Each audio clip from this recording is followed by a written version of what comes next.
So here I am with the pre-discussion video of test number 6 that many of you are attempting right now. It was of regional and political geography. Before I begin, 55 days to go, students, for your main examination to begin. So it's an actual countdown that has begun. And you need to be on your war footing. And as advised earlier, while returning your test papers, many of you have come up with the problem. Content is missing. We are lacking in the desired content to make up a logical answer. So my advice again will go as, please go and acquire the handwritten notes that I have released in the market. It is wholesome content and is surely going to help you out with your content dearth if you are facing the same. I'll be proving that with some of the questions and their answers from the handwritten class notes. Chaliye, let us begin with what was the question and how to apply it. Question 1 part A was examine the geographical perspective of secularism. Secularism, secularization. You can start on with the reference of the definition. Secularism and secularization can be in a general domain considered to be synonymous. आप justify करें that it is basically a Western concept that talks about how the religious institutions, religious ideologies, religious symbols gradually starts losing out their prominence, and people with more technological innovations, people with more awareness, people being generating, moving on to the areas that were earlier unexplored, because the fear or the doubt evolves in the areas or in the avenues which are unexplored. So आप ऐसे शुरू करें, पर यहाँ पर focus किस पर रखना है उसको ध्यान देना. ज्योग्राफिकल पर्सपेक्टिव मतलब आपको इस क्वेश्चन का आंसर निकालना है कल्चरल रीजन्स ऑफ इंडिया से, जहाँ कल्चरल रीजन से वर्ल्ड इंडिया कहीं का भी आप रेफरेंस ले सकते हो. ग्लोबल डायमेंशन में लिखते हैं तो you should take into account the multiple aspects of religious ideologies that portray secularism in a different domain. So you must take the pockets with the cultural domain to write up this answer. What is cumulative causation and spatial interaction? अच्छा, ये वाला जो question है ये एकदम directly आ रहा है आपके क्लास नोट से. हमने कुछ पेजेस मार्क करके रखे हैं ताकि समझाने में आसानी हो. Cumulative causation and spatial interaction को हम बहुत क्लियरली एसोसिएट कर देते हैं मृडाल. And when I take up the reference of Mridal's concept of cumulative causation and spatial interaction, ये आपके notes part 1 में available है. You are basically trying to take up the growth momentum that is related to core industries and the propulsion thereby. So here the answer must be including trickling down. आप शुरुआत कर सकते हैं cumulative causation and trickle down is Mridal's work as an enrichment of Francis Perrock's growth pole concept. Diagram ज़रूर बनने चाहिए. आप जब इस अप्रोच पर आंसर लिखें एंड एग्जाम्पल जस्टिफाई करेंगे आपका आंसर अपने आप ही फुल प्रूफ होगा. So just be very clear and defined with how to go about with Mridal's concept, wherein we are taking up the reference of propulsive industry and the growth movement. I'll come back to this page again. I have included 2 diagrams in your model answer also, so you can take support there also. Explain the territorial allocation process. Territorial allocation is one of the steps of the international boundary development. इसको भी आप बहुत easily from the handwritten notes निकाल सकते हैं. आप ध्यान से देखोगे ये पेज नंबर 1 पर ही है, बुक नंबर 1 आपका जो है उसी पर है. That you were talking about, you have been asked about laws of boundaries, जिसमें laws of boundaries में territorial allocation के peaceful and forced दोनों attempt है. और जब आप पीसफुल अटेम्प्ट की बात करते हो तो purchase of the territory, quasi judicial settlement and the mobilisation of quasi judicial settlement is also called arbitral award, and then you have got plebiscite the public opinion. मतलब आपके पास एक रेडीमेड कंटेंट है, और अगर आपको इन क्वेश्चंस में भी content की स्केर्सिटी लगती है तो मेरे ख्याल से बहुत इंपॉर्टेंट और ज़रूरी है कि आप अपने आप को जज कर लें कि where you are standing and you are getting on to the reference of that. So explain territorial allocation process. It is the part of formation of international boundary, and for that matter international boundary. Here you try to justify 2 different methods, peaceful and forced, and you can write down the example. What are frontiers? Discuss the applicable type. Frontiers are buffer zone, no man's land. Frontiers are recognized to be the preceder of boundary. So politically तो frontiers का legitimate status अब नहीं है, because no man's zone या buffer zone जैसे terms को हम politically अब recognize नहीं करते. As the nations have made themselves states, frontiers have made themselves boundary. So ये वाला logical points से आप introduction दे सकते हो. और once you are done with it, then you should talk about that frontiers have got their existence in the cultural, natural domain. मतलब आप जैसे desert from one political entity to the other, or the cultural characteristics that spreads across the political boundary, आप उनका example दे सकते हो. तो applicable types में economic, cultural, social, physical, you can talk about all of them, but definitely not the political dimension. Avail a geopolitical comparison between SAARC and BIMSTEC. आपको regional cooperation की requirement के बारे में बात करनी है, common elements of functioning, developing a consolidated front in a very competitive technological economic environment. Both SAARC and BIMSTEC incorporate nearly like-minded countries in terms of their growth momentum, in terms of their economic status. दोनों forum के members, दोनों forum का important dimensions of existence और दोनों forum से कौन कौन से डिफाइंड ऑब्जेक्टिव्स के साथ आप कंपेयर कर सकते हैं. Like SAARC have been more of politically affiliated and BIMSTEC is more about economic growth oriented. तो आप इस तरह का पॉइंट ऑफ कंपैरिजन दे सकते हैं. माइंड इट, कंपैरिजन में मेंबर कंट्रीज के नाम भी आ सकते हैं, हाईलाइटेड टारगेट और रेवेन्यू भी आ सकते हैं, and the nature of the success or failure दोनों. Question number 2 part A, ethnicity has generated multiple aspects in present perspective, detail in Indian context. सबसे पहली बात, ethnicity is place identity.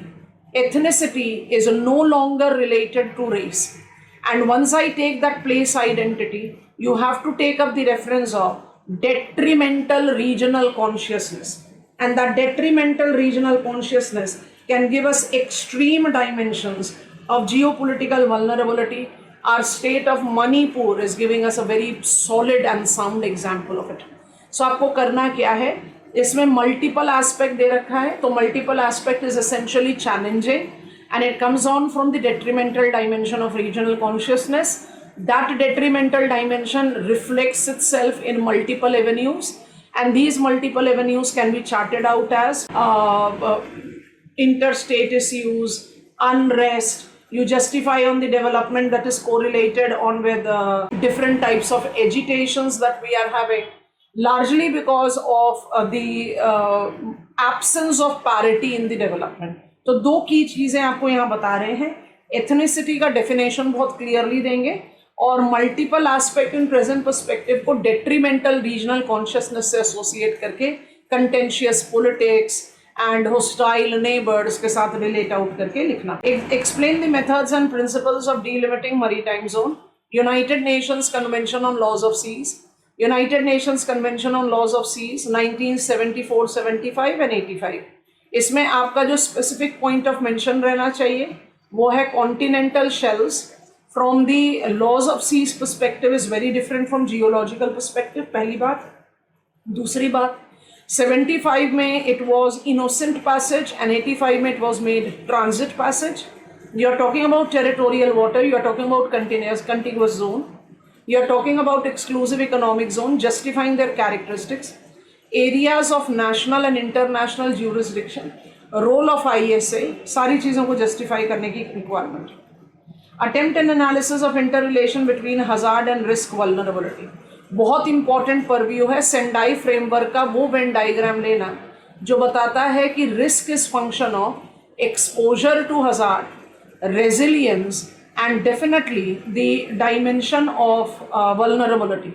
तो risk is function of exposure, vulnerability and resilience. जब ये question आपसे पूछ रहा है हजार्ड और रिस्क वल्नरेबिलिटी, तो आपका answer by default categories of hazards की तरफ जा सकता है and the risk vulnerability उसी के हिसाब से. But because I can get the crux of the answer by justifying that if risk is the function of vulnerability and vulnerability is the is related to resilience and resilience is identified with economic potential, और cushion that the people are having. तो हम hazard पर focus कर कर risk को एक generalisation देकर categories demarcate out कर सकते हैं, geological hazard, climatic hazard, because we have multiple risk with multiple hazard, लेकिन इसका जो इम्पैक्ट है वो पीपल्स रेजिलियंस पर ही डिपेंड करता है। I am just trying to say that. Question number 3, part A, Mackinder's geopolitical idea were heavily tinged with environmental determinism discussed. Mackinder को हमेशा से ही हम environmental determinist बोलते हैं। इनका जो pivot area है और pivot area में जो naturally protected fort की बात हो रही है, that basically gives you that determinism, my location. So you have to basically talk about the Mackinder's idea as it has evolved from 1909 का research paper to 1919 का full-fledged textbooks, The Democratic Idea and Reality, where pivot was converted to heartland. And then you must talk about his final research paper of 1943 that talked about Lena land and midland.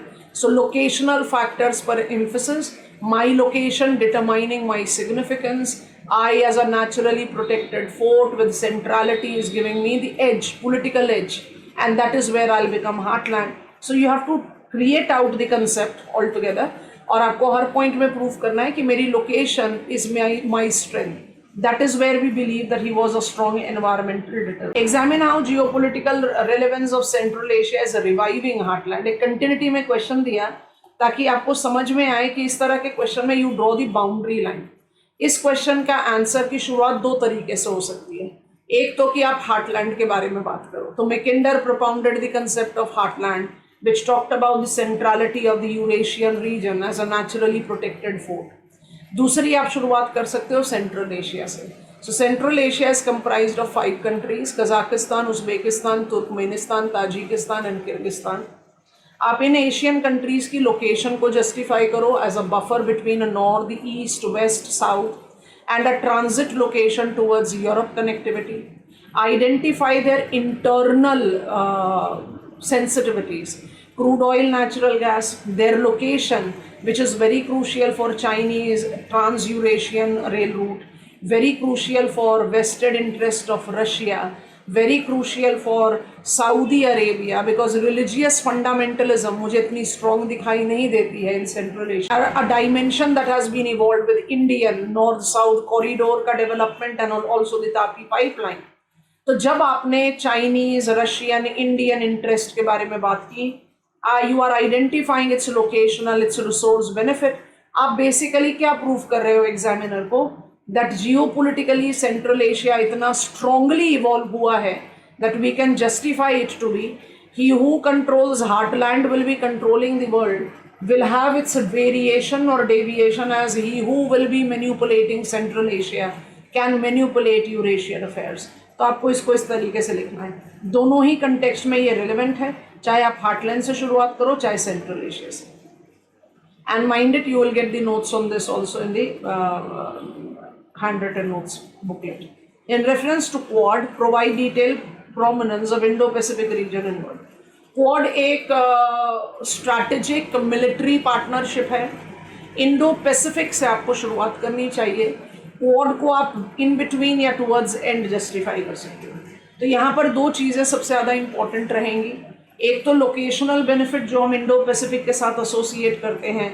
यहाँ पर आप reference of prominence of South East Asia या South Asia या Strait of Malacca, crude oil significance of South China Sea, सबके बारे में बात कर सकते हैं.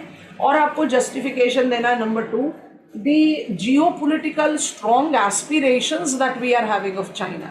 तो Quad का basic domain is to, number 1, to somewhere restrict the geopolitical aspirations of China, and number 2, enhancing on the growth prospect geopolitically, strategically, economically, military wise in this region, with the vested interest of course United States of America, Australia like countries.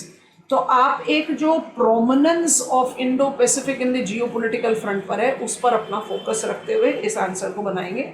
China के aspiration को contain करना एक important dimension है. Suggest the requirement for planning for sustainable development.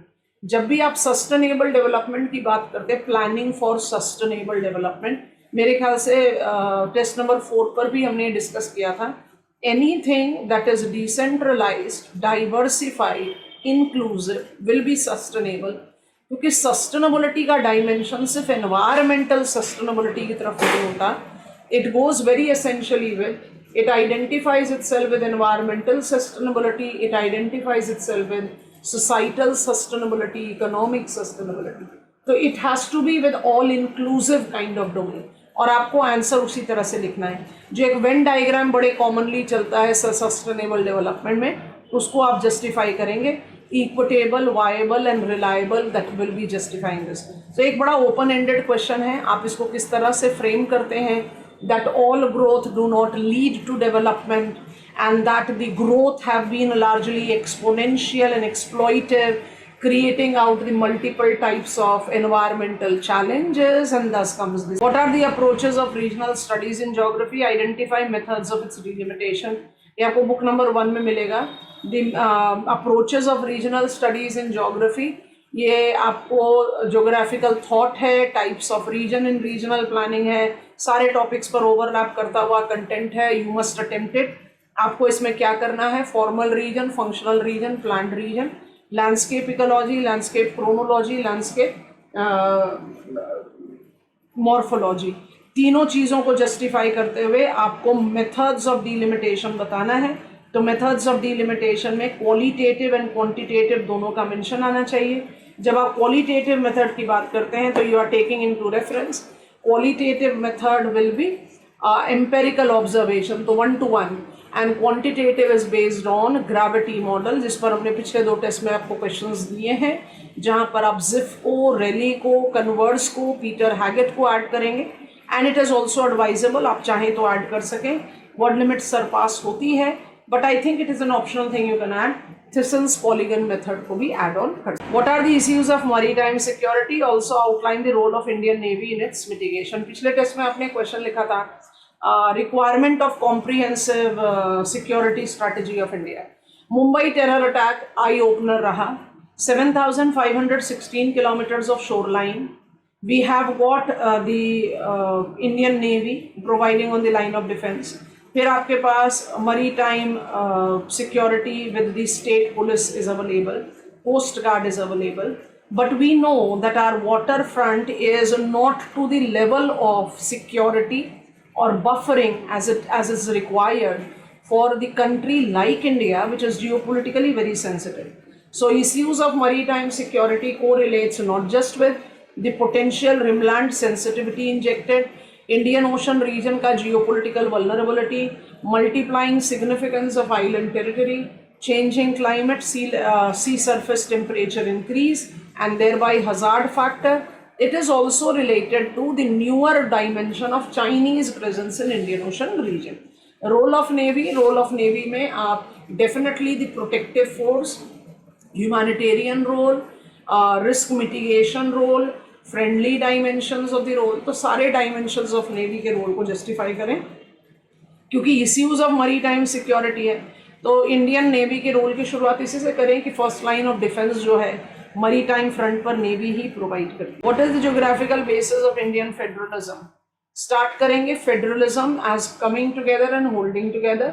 Identify that India is example of holding together, where we are, apart from administrative convenience, willing to showcase the diversity that we are possessing within.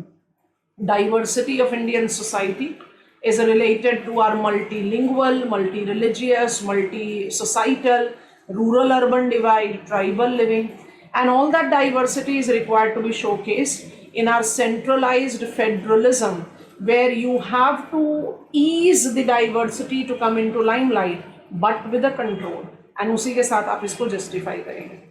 Explain new economic geography and geography of economic evolution.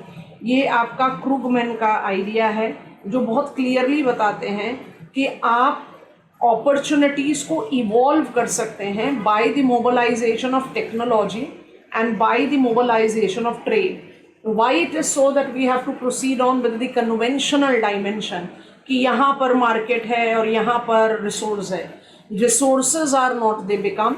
technological innovation have always proved it to be there, and I can generate out the growth momentum by facilitating the trade equation with the country or a region that is incorporating those assets or factors which I am looking in for. तो अपने आप ही आपका dimension of answer ready out होता है. तो you have to take that into account. How Chinese Eurasianism, नया term है, is reviving geopolitical pivot. पूरा का पूरा focus trans Eurasian rail road route पर जाना चाहिए, हाईवेज पर जाना चाहिए, जिसमें चाइना कितनी कॉशियसली अपने ईस्ट और सेंट्रल लोकेशन को, Myanmar, Bangladesh also propose to include India, जो इंडिया ने मना करा हुआ है, China Pakistan economic corridor, west Asia that is to be extended up to Algeria, you have got the mobility that has been identified, Mongolia, Central Asia, and via Russia to Netherlands. आप उसका एक diagrammatic या जिसको हम कहते हैं constellation type of diagram या फिर मैप में रिप्रेजेंट कर सकते हो. चाइना का जो यूरेशियनिज्म है, चाइना का जो mobilisation of integrating economically geopolitically Eurasia is basically trying to highlight that Asia in specific and Eurasia in general is now in the verge of coming out with the geopolitical polarity. तो आपको वो वाला ethos अपने mind में रखना है और China के सारे latest attempts largely towards land front of Eurasia को जस्टिफाई करना है, जिसमें मेरे ख्याल से यूरेशियन हाईवे जो है वो सबसे अच्छा एग्जाम्पल हो सकता है और उसी के बेसिस पर आप अपना आंसर क्रिएट कर सकते हैं. What are the causes of existing inequalities in India? दो तरीके से आंसर लिख सकते हो. इनइक्वालिटी की डेफिनेशन बताओ, लैक ऑफ पैरिटी, और फिर कॉजेज लिस्ट आउट करना शुरू करोगे. भाई फिजिकल कॉज है, कल्चरल कॉज है, पॉलिटिकल कॉज है, इकोनॉमिक कॉज है. हम एडवाइस करते हैं कि आप इनइक्वालिटी की डेफिनेशन देकर उसके टाइप को मेंशन करें. That we are having inequality in our country that is related to income inequality, it is related to the gender inequality, it is related to societal inequality. Because जब आप इस तरह के domain के साथ answer लिखना शुरू करते हो, you very clearly take in to consideration the dimensions of cause of inequality और उसका अबेटमेंट. तो इनइक्वालिटी के टाइप्स को जस्टिफाई करते हुए अगर आंसर बनाओगे तो answer will be giving us a foolproof kind of a reference. तो आई विल एडवाइज दैट आप इनइक्वालिटी के कॉजेज को बताइए और उसके साथ साथ आप जस्टिफाई करें that how it is going to be abated with the different avenues of the implementation. That will be a better way of answering. अच्छा, मैप बुक. आप लोग सब कहते हो भाई मैप आइटम्स बहुत मुश्किल है, हमें समझ में नहीं आते. फिर से तो बताया आपको, सॉल्व्ड क्वेश्चन दिया हुआ है 51 ईयर्स का. ये मेरे ख्याल से मोर देन सफिशिएंट है for the students who have not been practising math. आप प्लीज़ इसका रेफरेंस ले लो.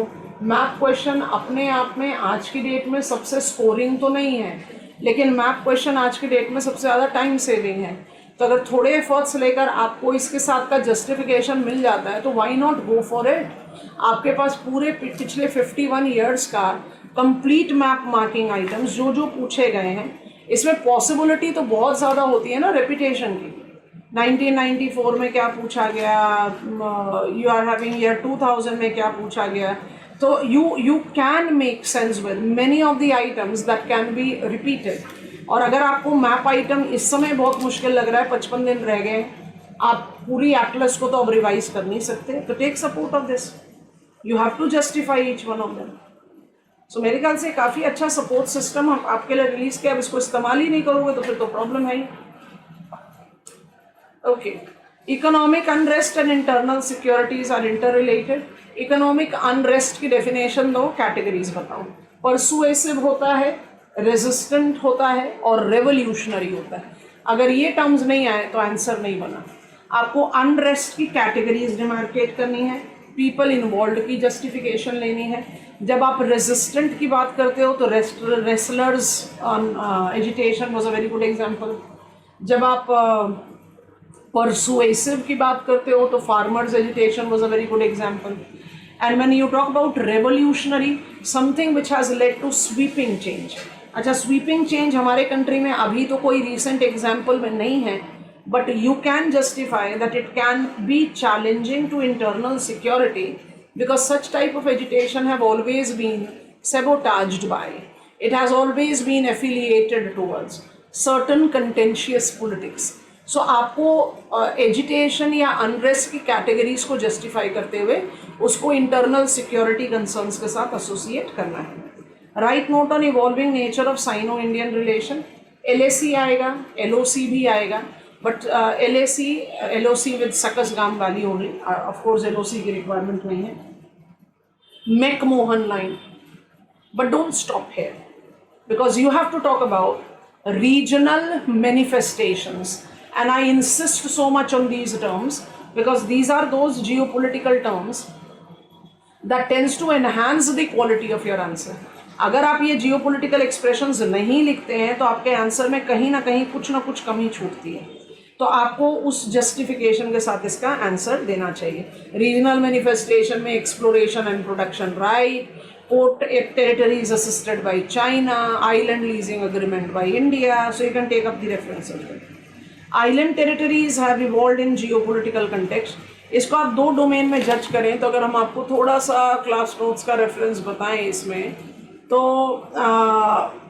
आइलैंड टेरिटरी का रीजनल प्लानिंग एक डोमेन आपको ये मिलता है जिसमें आप आइलैंड टेरिटरीज के कैटेगरीज, एक्सक्लूसिव इकोनॉमिक जोन, जो वल्नरेबिलिटी इसकी मल्टीप्लाई हुई है because of the change of the climate, ये सब करने के बाद आपको इसमें जो है वो एडिशन किसका देना चाहिए, आपको इसमें एडिशन दे देना चाहिए ऑफ जियोपॉलिटिकल परव्यू। तो जियोपॉलिटिकल परव्यू में ध्यान से देखेंगे that island territories have incorporated the prominence of India and China's tug of war challenges, because when I take reference of these two titans clashing their interest in Indian Ocean region, तो ये अपने आप ही justify करेगा ना that we are having problems or the abatement of the geopolitical vulnerability that has multiplied between the two neighbors.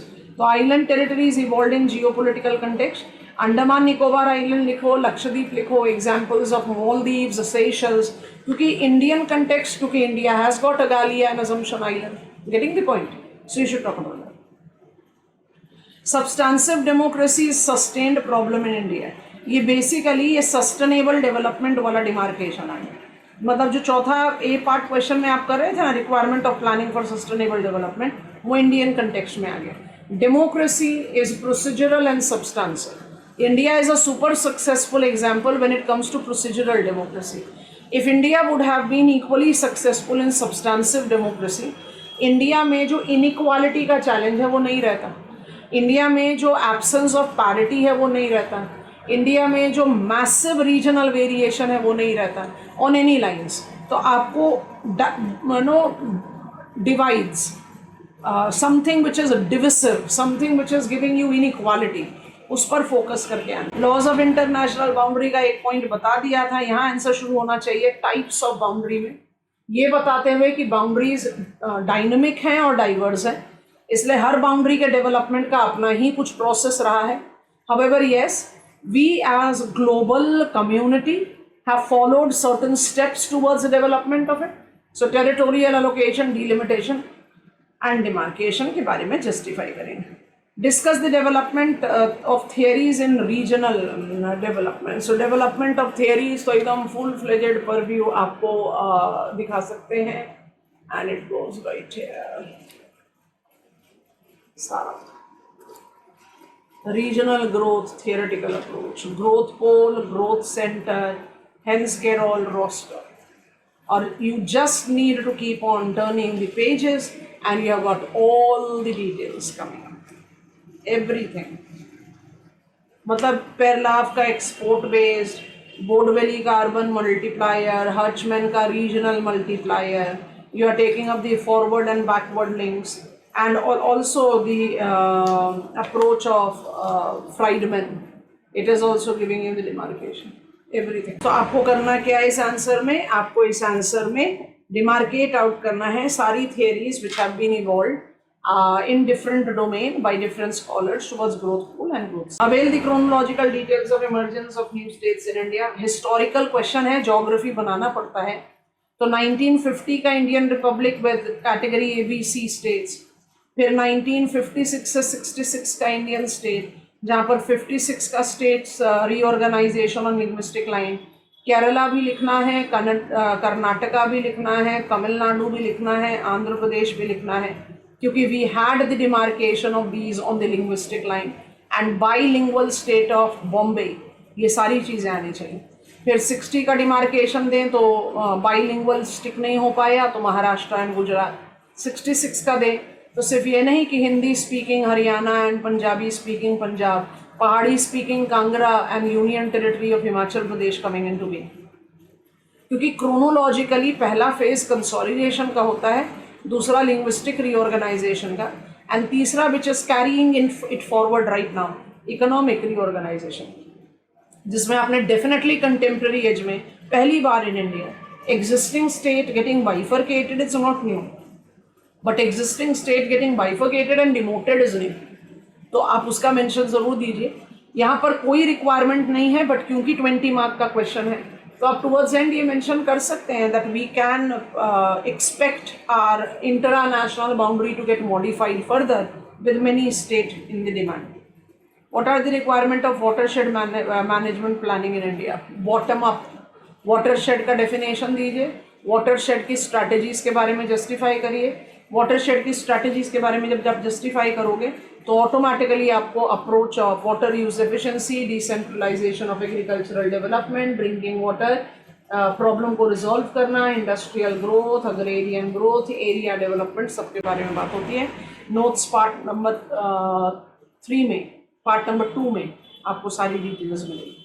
Explain the causes of desertification in India and identify its abatement.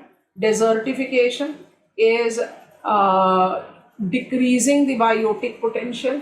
It is with unsustainable practices, soil erosion, and also relating to the unsustainable water resource planning. Desertification in India is correlated with the desert development, that is part and parcel of dry land farming practices, which is involving lesser dependency on water and higher efficiency enhancement.